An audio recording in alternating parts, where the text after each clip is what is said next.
आम्ही विधवा आणि घटस्फोटिता महिलांसाठी एक सामाजिक संघटना स्थापन केलेली आहे. त्याचं नाव आहे वाव, वर्ल्ड ऑफ वुमन.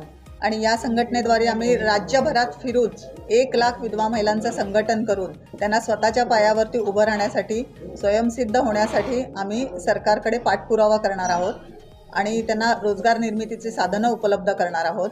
तसेच आमची सरकारकडे मागणी आहे की जसं तुम्ही अपंगांना दिव्यांग हे नामकरण केलेलं आहे, जसं तुम्ही परित्यक्त्यांना घटस्फोटिता हे नामकरण केलेलं आहे, तसंच विधवा महिलांना स्वयंसिद्ध हे नामकरण करावं आणि ताबडतोब त्याचा GR काढण्यात यावा. तसेच लाडकी योजना, लाडकी बहीण ही योजना खूप चांगली अंमलबजावणी करत आहेत, त्याच्याबद्दल सरकारचं अभिनंदन आहे. परंतु या योजनेमध्ये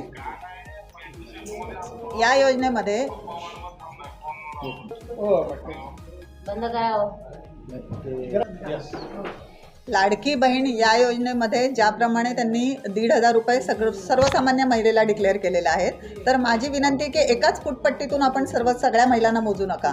कारण ज्या सर्वसामान्य महिला आहेत आणि विधवा महिला आहेत यांच्यामध्ये जमीन आसमानाचा फरक आहे. आज विधवा आणि घटस्फोटिता महिलांना कुठला आधार नाही आहे पुरुषाचा, तर त्यामुळे त्यांची पेन्शन जी आहे ती 3,000 करावी.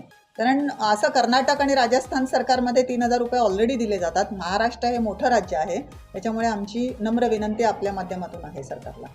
जनसबूत न्यूजच्या बातम्या पाहण्यासाठी आजच जनसबूत न्यूज चॅनलला सबस्क्राईब करा आणि बाजूला असणारे बेल आयकॉन प्रेस करा.